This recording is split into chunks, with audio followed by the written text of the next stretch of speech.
Good morning, dear class 9 students. Dear students, let us today talk about the impact of Jainism. Jainism believes in the spirit of accommodation and equality. So, Jainism believes, as it is written, in the spirit of accommodation means providing facilities, and also it talks about the equality that everybody should be having the equality. Its approach was pragmatic. Its approach was very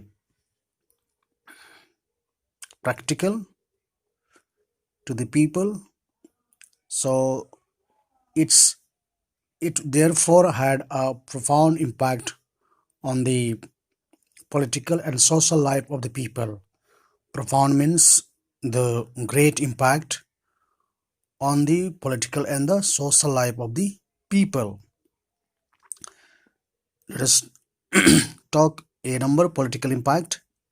In early stages, its success was more remarkable than that of Buddhism. So before Buddhism religion started, uh, Jainism was very much effective. It was one of the well-known religion of that time, and people were very much attracted towards this religion. However, it was mainly the Kshatriyas who took to this new faith, but only the Kshatriyas, or we call the uh, king's family members, and also we call the high class people, they accepted this religion. As a result, they lost their warlike instincts. So that's why this religion speaks non-violence, and that's why the kings who accepted this religion, they lost a warlike of attitude, because this religion doctrine did not allow the kings to fight anymore. So it is one of the reason why Jains did not try to build any political empire of their own. So that's why this is one of the reason that why Jains did not build up any political empire or kingdom in any part of the country. Now B number, social and religious impact. Jainism discarded, we would call discarded means denied the system of casteism, and also it rejected the ritual system, and instead of these we could see that Jainism encouraged social service, that everybody should be given the uh, a service in the society. Now number C, languages and literatures. Jain scholars have made an important contribution in the literary field. So Jain scholars also wrote so many literatures. The Jain texts were written in Prakrit, so that was the language used for writing these all literatures. But at some places, these texts were also written in the local language, the language of the people. They were finally compiled in the 6th century AD at Vallavi in Gujarat. Now, the Angas and the 12 books containing the teaching of Mahabhira are a great source of knowledge. So, these all Angas, and this is the Angas, they are the 12 books, and in these books, the teaching of Mahabhira is mentioned. So, these are the great source of knowledge for the Jain religion followers. The Mahapurana, composed by Janesinia, and Kalpasutra, compiled by Bhadrabahu, and Ratna Malika by the Rashtrakuta rulers. So these certain books, or we call the literatures, were written by some of the great scholars. Now Amaga Harvasa are outstanding literary works. Jain literatures is an Ard Magadhi and Prakrit dialects. So Jain literatures were written in Ard Magadhi and Prakrit language. Dialects means language. It highlights the values of ahimsa from the writing of the Jains, the history of India, especially from the 6th to 4th century BC, can be reconstructed. Now, art and architectures. Jain constructed temples and monasteries. So, Jains also built so many temples, and as well as the monasteries means the living place of monks, Jain monks. That means the sadhus who are having the different living place, that is called monasteries. Jain relics are found in Kandagiri and Udagiri caves in Orissa. Jains have constructed hundreds of dharmashalas, opened several orphanages, and supported many charitable institutions. So, dharmashalas means this is the living places for the orphans, or we'd call the Saranarthis. The gigantic structures of Bahubali at Sarva Geloga and at Kerala in Karnataka are good examples of Jain art and architectures. Now, the Lower Temple at Mount Abu in Rajasthan and the uh, Ranakpur near Jodhpur and the Jain Tower at Chittor are famous for Jain architectures. The most famous Jain holy place is Patilana in Gujarat, which has more than 8,800 temples. So, this way we can say that Jain followers or the religious people also and the kings, they have built so many temples in many places, and today also they are well known in all through the country. Now, let us talk about the decline of Jainism. The following factors were responsible for the decline of Jainism. Jainism preached rigid austerity. So Jainism preached rigid austerity means they have to follow strictly all the penance and so on. It rose at a time when Buddhism also existed, and this particular Jainism religion started when Buddhism also was coming up or rising up. The theory of ahimsa was extended even to wearing of clothes. So these factors prevented from getting popular support. So now the religion did not spread to foreign countries. That is also another reason that Jain religion did not spread in many parts of the world. It did not have any missionary effect, and this Jain religion had no any missionary groups who would go abroad or the outside the country to spread this religion. So that's why this religion limited up to the Indian territory.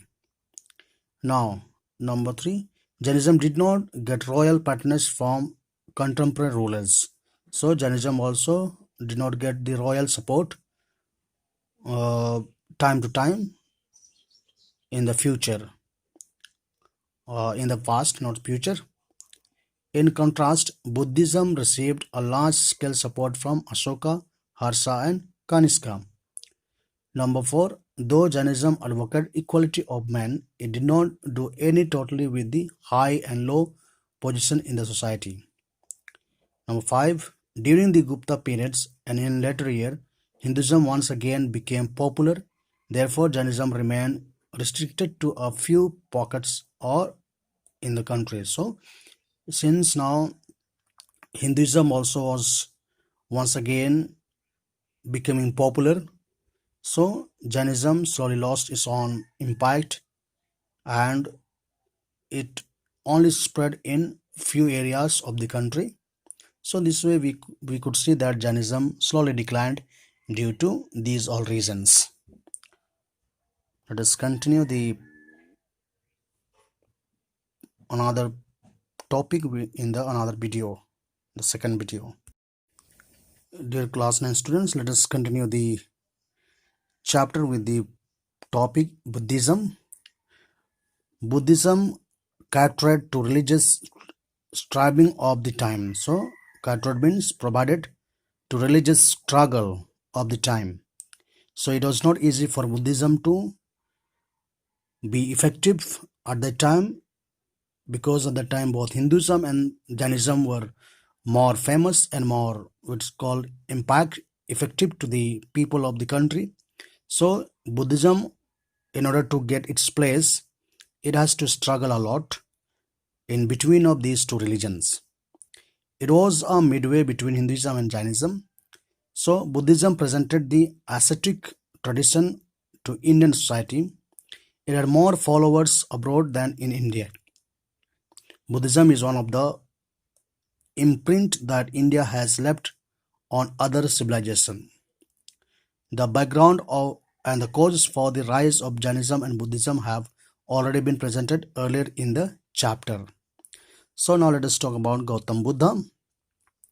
Gautam Buddha was the founder of Buddhism. He belonged to a Kshatriya clan, that means he belonged to a army clan, or we call he belongs to a king's dynasty of Sakya. According to one of the legend, he was born in 563 BC at Lumbini near Kapilavastu. So this is the birthplace of Gautam Buddha, that is in Nepal. His childhood name was Siddhartha.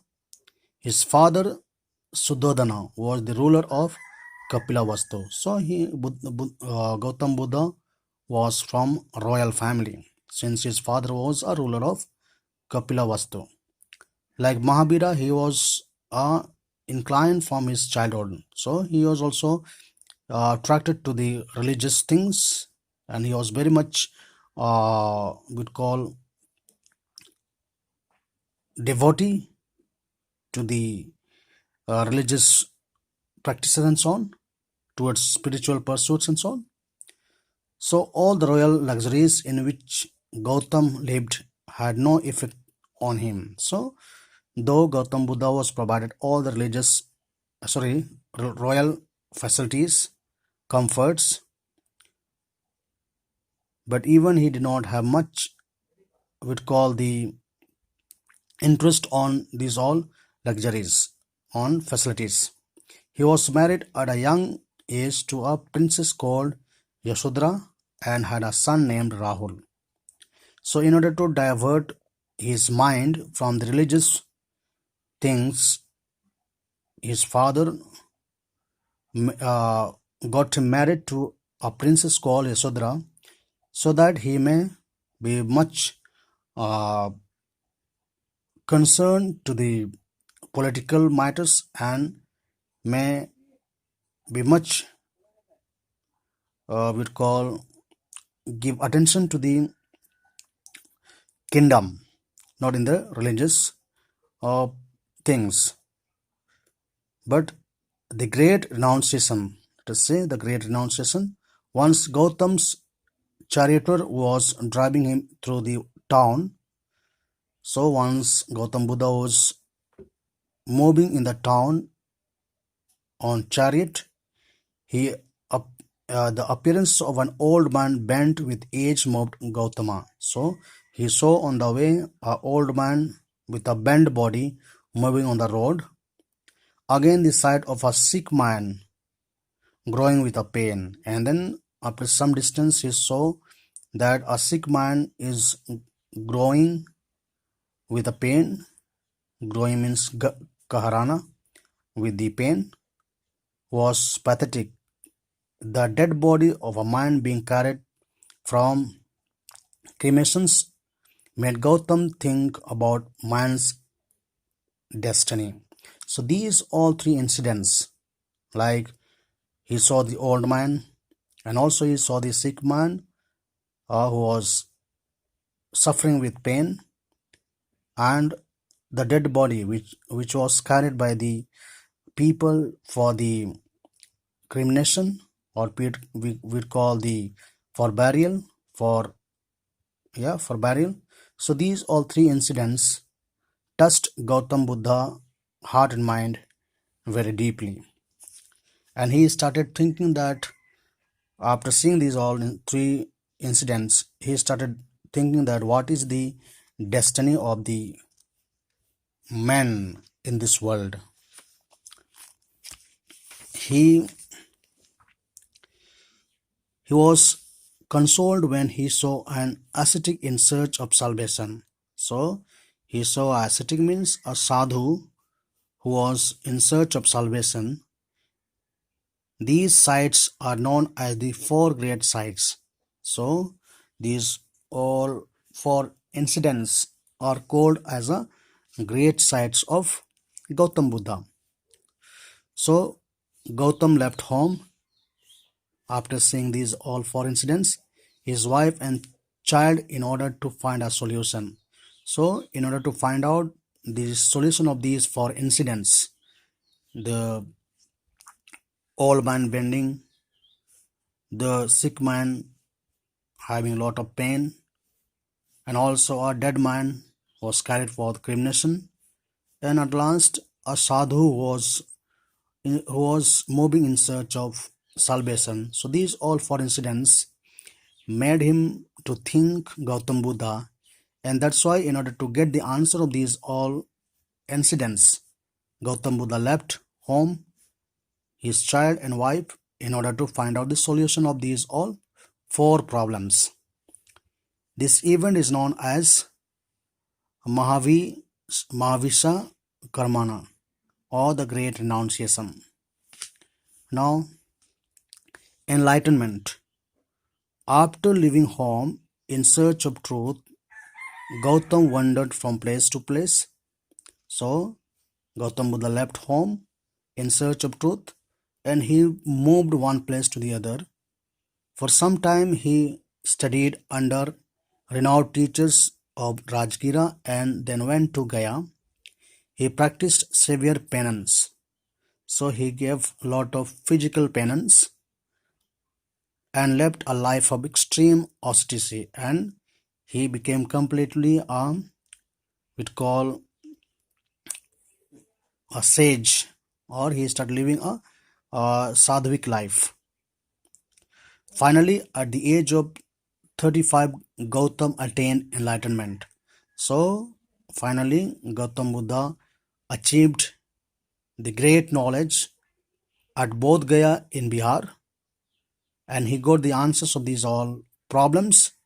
From then onwards, he began to be called the Buddha, or the enlightened one.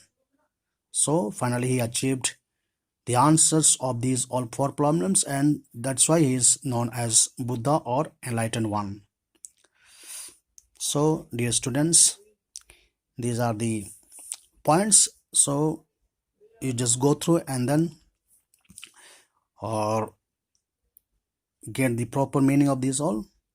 Though I have explained to you, even you also go through with the points and then find out the uh, and understand the paragraphs. Thank you. Good morning, dear class 9 students. Dear students, let us today talk about the impact of Jainism. Jainism believes in the spirit of accommodation and equality. So, Jainism believes, as it is written, in the spirit of accommodation means providing facilities, and also it talks about the equality, that everybody should be having the equality. Its approach was pragmatic. Its approach was very practical to the people. So it's it therefore had a profound impact on the political and social life of the people. Profound means the great impact on the political and the social life of the people. Let us talk a number political impact. In early stages, its success was more remarkable than that of Buddhism. So before Buddhism religion started, uh, Jainism was very much effective. It was one of the well-known religion of that time, and people were very much attracted towards this religion. However, it was mainly the Kshatriyas who took to this new faith, but only the Kshatriyas, or we call the uh, king's family members, and also we'd call the high class people, they accepted this religion. As a result, they lost their warlike instincts. So that's why this religion speaks non-violence, and that's why the kings who accepted this religion, they lost a warlike of attitude, because this religion doctrine did not allow the kings to fight anymore. So it is one of the reason why Jains did not try to build any political empire of their own. So that's why this is one of the reason that why Jains did not build up any political empire or kingdom in any part of the country. Now B number, social and religious impact.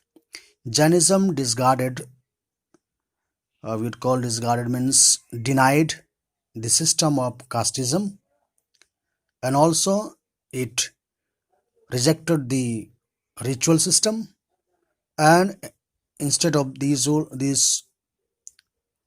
we could see that Jainism encouraged social service, that everybody should be given the uh, a service in the society. Now number C, languages and literatures. Jain scholars have made an important contribution in the literary field. So Jain scholars also wrote so many literatures. The Jain texts were written in Prakrit, so that was the language used for writing these all literatures. But at some places, these texts were also written in the local language, the language of the people. They were finally compiled in the 6th century AD at Vallavi in Gujarat. Now, the Angas and the 12 books containing the teaching of Mahabharata are a great source of knowledge. So, these all Angas, and this is the Angas, they are the 12 books, and in these books, the teaching of Mahabharata is mentioned. So, these are the great source of knowledge for the Jain religion followers. The Mahapurana, composed by Janesinia, and Kalpasutra, compiled by Bhadrabahu, and Ratna Malika by the Rashtrakuta rulers. So these certain books, or we call the literatures, were written by some of the great scholars. Now, Amaga Harvasa are outstanding literary works. Jain literatures is an Ard Magadhi and Prakrit dialects. So Jain literatures were written in Ard Magadhi and Prakrit language. Dialects means language. It highlights the values of ahimsa from the writing of the Jains. The history of India, especially from the 6th to 4th century BC, can be reconstructed. Now, art and architectures. Jain constructed temples and monasteries. So, Jains also built so many temples, and as well as the monasteries means the living place of monks, Jain monks. That means the sadhus who are having the different living place, that is called monasteries. Jain relics are found in Kandagiri and Udagiri caves in Orissa. Jains have constructed hundreds of dharmashalas, opened several orphanages, and supported many charitable institutions. So dharmsalas means this is the living places for the orphans, or we'd call the Saranarthis. The gigantic structures of Bahubali at Sarva Geloga and at Kerala in Karnataka are good examples of Jain art and architectures. Now, Dilwar Temple at Mount Abu in Rajasthan and the uh, Ranakpur near Jodhpur and the Jain Tower at Chittor are famous for Jain architectures. The most famous Jain holy place is Patilana in Gujarat, which has more than 8,800 temples. So this way we can say that Jain followers or the religious people also and the kings, they have built so many temples in many places, and today also they are well known in all through the country. Now let us talk about the decline of Jainism. The following factors were responsible for the decline of Jainism. Jainism preached rigid austerity. So Jainism preached rigid austerity means they have to follow strictly all the penance and so on. It rose at a time when Buddhism also existed, and this particular Jainism religion started when Buddhism also was coming up or rising up. The theory of ahimsa was extended even to wearing of clothes. So these factors prevented from getting popular support.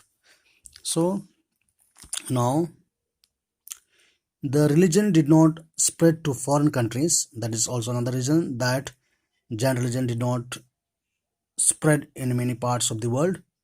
It did not have any missionary effect, and this Jain religion had no any missionary groups who would go abroad or the outside the country to spread this religion.